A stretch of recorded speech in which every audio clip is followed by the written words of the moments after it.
Hello dear students, तो मैं लाया हूँ इंपॉर्टेंट आज आपके लिए सेशन है फ्रेजल वर्ब का और इडियम एंड फ्रेजल वर्ब का। जैसे कि आप के लिए किसी भी कॉम्पिटिटिव एग्जाम के लिए वेरी हेल्पफुल है। जैसे कि आप SSC, CGL, CPO, CHSL, TET, CTET, UP TET है ना के एग्ज़ाम्स के लिए और किसी भी जॉब्स के या किसी भी कॉम्पिटिटिव एग्जाम के लिए वेरी हेल्पफुल है। तो मेरे साथ बने रहें, वीडियो के अंत तक बने रहें क्योंकि वीडियो आपके लिए वेरी हेल्पफुल होने वाली है। और इससे रिलेटेड और भी मेरी वीडियोस हैं, अगर पहली वीडियोस नहीं देखी है तो प्लीज़ आप उनको भी ज़रूर देखिएगा क्योंकि उनसे रिलेटेड आपको एक एक्स्ट्रा नॉलेज के साथ साथ एक लेवल भी आपको मिलेगा। तो let us start without delay. देखिए फर्स्ट आपका जो इडियम है आज का,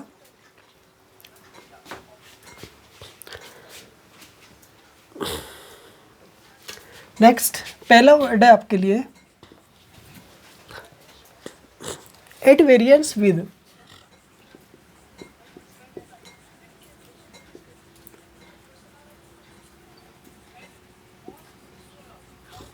एट वेरिएंस विद, तो देखो एट वेरिएंस विद का मीनिंग क्या होता है। एट वेरिएंस विद का मीनिंग होता है, देखो एट वेरिएंस विद का मीनिंग जो होता है ना बच्चों, वो होता है एक तरह से के विरुद्ध।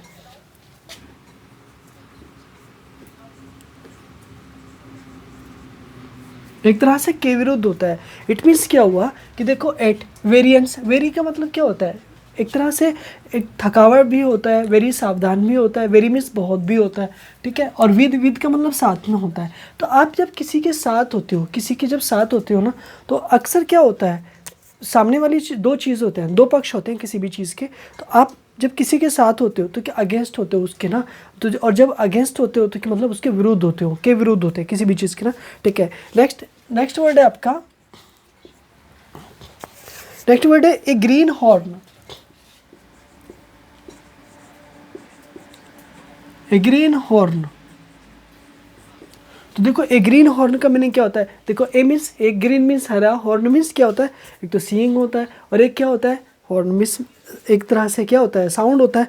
लेकिन यहाँ पर एक तरह से सीइंग की बात की गई है। जब ए ग्रीन हॉर्स होगा, ए ग्रीन हॉर्न होगा, ठीक है, तो इस तरह से क्या होगा, मतलब एक चीज़ होगा, ग्रीन है, हरा, हरा का जब हरा निशान होता है, रेड निशान होता है, येलो एक निशान होता है। तो हरा निशान किसके लिए होता है, जाने के लिए होता है ना, यानी रेडी तैयार होना, ठीक है ना।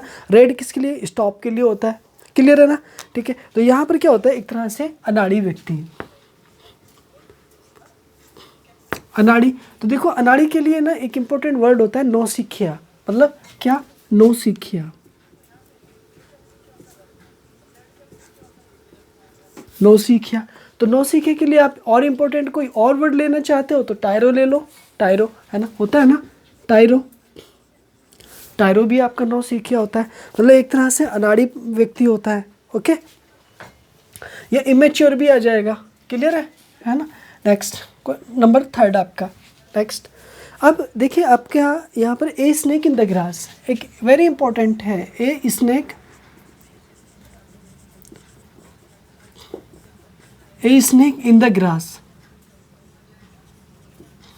एक स्नेक इन द ग्रास। तो एक स्नेक में सांप, इन द ग्रास में घास में, एक सांप घास में है ना। मतलब क्या है, जब वो होता है तो नहीं दिखाई नहीं देता है। तो इसका मतलब क्या हुआ कि एक ऐसा व्यक्ति होता है जो आपके साथ रहता है लेकिन आपकी सारी चीज़ों पर नज़र रखता है और वो दूसरे को, आपके जो अगेंस्ट है उसको सारी इन्फॉर्मेशन देता है, ठीक है। तो इसका मतलब क्या होता है, इसका मतलब होता है एक तरह से आस्तीन का सांप,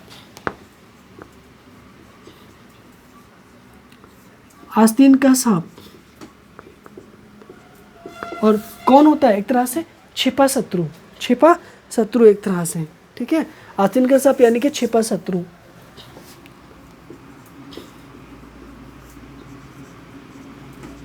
छिपा शत्रु यानी कि मैं कहूँ तो बहुत वो शत्रु जो आपके के ऊपर दोस्त के रूप में नज़र रखता है लेकिन वो अंदर से आपके अगेंस्ट होता है। ये बात ध्यान रखेंगे।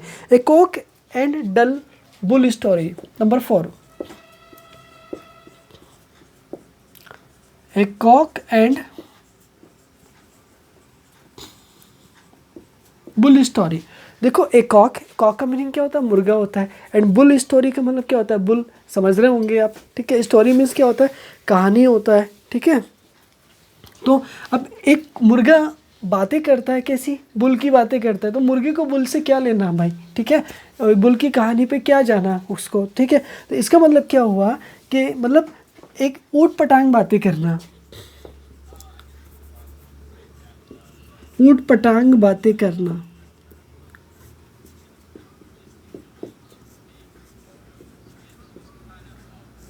ऊट पटांग बातें करना, यानी कि बेसिर पैर की बात, कुछ वास्तव में लॉजिक ही नहीं है, बिना लॉजिक के बातें किए जा रहे हो, बट क्यों बातें कर रहे हो ऐसी। तो एक कॉक एंड बुल स्टोरी का मतलब ऊट पटांग बातें करना without purpose. Okay, next next word है आपके लिए all in a day's work, all in a day's work, है ना। तो ये भी एक तरह से क्या है, इडियम है ना, ऑल।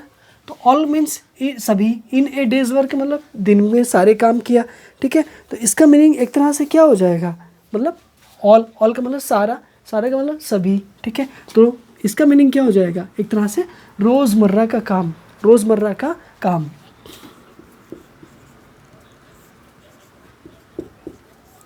रोज़मर्रा का काम, रोज़मर्रा का काम मतलब डेली का काम, आपका जो डेली रूटीन का काम है, एक्सरसाइज करना, वॉकिंग करना, वॉकिंग के साथ स्टडी करना, टीचिंग करना, पढ़ाना लिखाना, ठीक है। तो जैसे सबका काम होता है वैसे ही रोज़मर्रा का काम होता है। तो all in a day's work, ठीक है। नेक्स्ट नेक्स्ट वर्ड है a chip on your shoulder, a chip on your shoulder, a chip on your shoulder. तो a chip on your shoulder का मीनिंग क्या होगा, what is the meaning of. तो a chip, chip का मतलब क्या होता है, एक चिमटी होता है, इस तरह से मान लो, ऑन योर शोल्डर मतलब कंधे में लगा है आपके, ठीक है। तो यानी कि मान मान लो वो क्या होता है, मतलब ज़रा से तुम साइड को जाओगे, वो चिमटी क्या हो जाएगी, निकल जाएगी, तो आपके फिर कपड़े ख़राब हो जाएंगे। तो इसका मतलब क्या हुआ कि आप ज़रा ज़रा सी बात पर क्या ना बिगड़ जाना, मतलब आप नहीं बिगड़ना, यानी कि कोई भी आपका मतलब होता है, फ्रेंड होता है, साथी होता है जो आपके साथ रहता है, चलो मान लो आप ही होते हैं, तो बात बात पर बिगड़ जाना, बात बात पर बिगड़ जाना, है ना, बात बात पर बिगड़ जाना या नाराज़ हो जाना, एंग्री हो जाना, ठीक है। Okay, after once on hurt,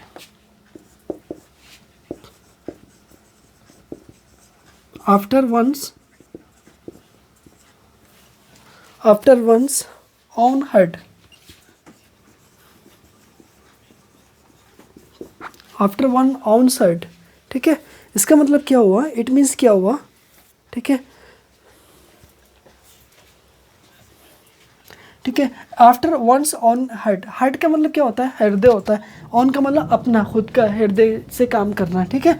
या वंस हर्ट मतलब किसी का अपनी पसंद का, यानी अपनी अपनी ही पसंद का काम करना, यानी अपनी रुचि का या अपनी पसंद का काम करना, अपनी पसंद का काम, यानी अपनी पसंद का काम करना, कोई व्यक्ति अपनी पसंद का काम करता है ना। नेक्स्ट वर्ड आपके लिए 8,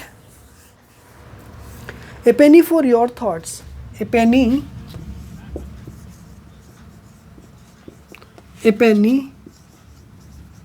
फॉर योर थॉट्स, है ना, a penny for your thoughts. तो a penny for thoughts, your thoughts का मीनिंग क्या होता है, वो यानी कि इसका मीनिंग क्या होता है, मतलब एक तरह से इसका मीनिंग क्या होता है, पेनी, पेनी का मतलब क्या होता है, एक छोटा सा एक मतलब जो रुपया होता है, जो डॉलर होता है, उसकी कीमत होता है। और योर थॉट्स मतलब अपने विचार में, ठीक है। तो मतलब क्या सोच होना, मतलब सोच होना, सोच होने का मतलब क्या है, थोड़ा सा मतलब आइडिया होना, अपना विचार देना, ठीक है, अपना कोई भी अपना आइडिया देना, आपको अपने विचार रखना किसी भी तरह का, ठीक है। तो यहाँ पर नेक्स्ट वर्ड है आपका एसी चेंज। तो एसी चेंज, तो देखो एसी चेंज का मीनिंग क्या होगा एक तरह से। तो एसी चेंज का मीनिंग क्या होता है, क्या होता है, मतलब अचानक से कोई परिवर्तन हो जाना, अचानक से, है ना, अचानक से अचानक से परिवर्तन होना, अचानक से ना एक तरह से पूर्ण परिवर्तन होना, अचानक से कोई भी ना परिवर्तन होना, ये एक तरह से क्या हो जाएगा, ऐसी चेंज हो जाएगा। मतलब समुद्र का अचानक से बदल जाना, अचानक से बदल जाना, तो अचानक से समुद्र तो नहीं बदल सकता, लेकिन अचानक कोई भी अगर बदलाव आ गया उसमें, तो अचानक से कोई एक परिवर्तन हो जाना। बट ए रेनी डे,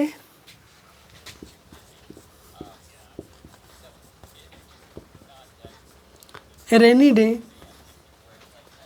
है ना, रेनी डे का मतलब क्या होता है, बारिश का दिन होता है। तो बारिश का दिन होता है मतलब मीनिंग क्या होता है, बुरे दिन, बुरे दिन, बुरे दिन। तो बुरे दिन का मतलब bad days. Okay dear students, देखो दोबारा देखो मेरे साथ, देखो 8 वेरिएंट्स विद के विरुद्ध होता है। आप किसी के विरुद्ध हो तो यहाँ पर के विरुद्ध। ए ग्रीन हॉर्न का मतलब अनाड़ी, मतलब एक तरह से अनाड़ी व्यक्ति है, नौसिखिया, अभी इतना एक्सपीरियंस नहीं है जिस व्यक्ति को। इसलिए एक in the grass very simple है, छुपा शत्रु होता है, आस्तीन का सांप होता है। ए कॉक एंड बुल स्टोरी का मतलब क्या होता है, मतलब ऊट पटांग की बातें करना, समझना आना ठीक से। Okay all in a day's work का मतलब रोज़मर्रा का काम करना, ठीक है। A chip on your shoulder का मतलब बात बात पर बिगड़ जाना। आफ्टर वंस ऑन हार्ट का मतलब अपनी पसंद का कोई काम करना। ए पेनी फॉर योर थॉट्स का मतलब सोच होना एक तरह से। और ए सी चेंज का मतलब आकस्मिक पूर्ण परिवर्तन होना। और ए रेनी डे का मतलब बुरे दिन होना। तो ये जो ईडियम्स हैं वेरी हेल्पफुल है आपके किसी भी, जो चाहे वो CHSL का एग्ज़ाम हो, चाहे वो CPU का एग्ज़ाम हो, CGL का एग्ज़ाम हो, टेट का एग्ज़ाम हो, सुपर टेट का एग्ज़ाम हो, ठीक है, कोई सा भी एक कम्पिटिटिव एग्ज़ाम्स हो आपके लिए वेरी हेल्पफुल है। आप इन सारी जितनी भी ईडियम्स हैं अपनी नोटबुक निकालो और सब नोटबुक्स में एक जगह इनको सबको लिखो, इनका मीनिंग लिखो, वीडियो को आराम से देखो, ठीक है। और देखने के बाद में, क्योंकि अगले एग्ज़ाम में ये सारी भी आने वाली हैं, और इनके अलावा आपको जहाँ से भी मिलती हैं आप उनको स्ट्रॉन्ग करो, अच्छे से लिखो, नोट करो, संभाल करके रखो, ठीक है। मिलता हूँ आपसे इसी तरह की अगली वीडियो में। Thanks for watching my video. नए हैं तो please subscribe my YouTube channel Rizwan sir 61।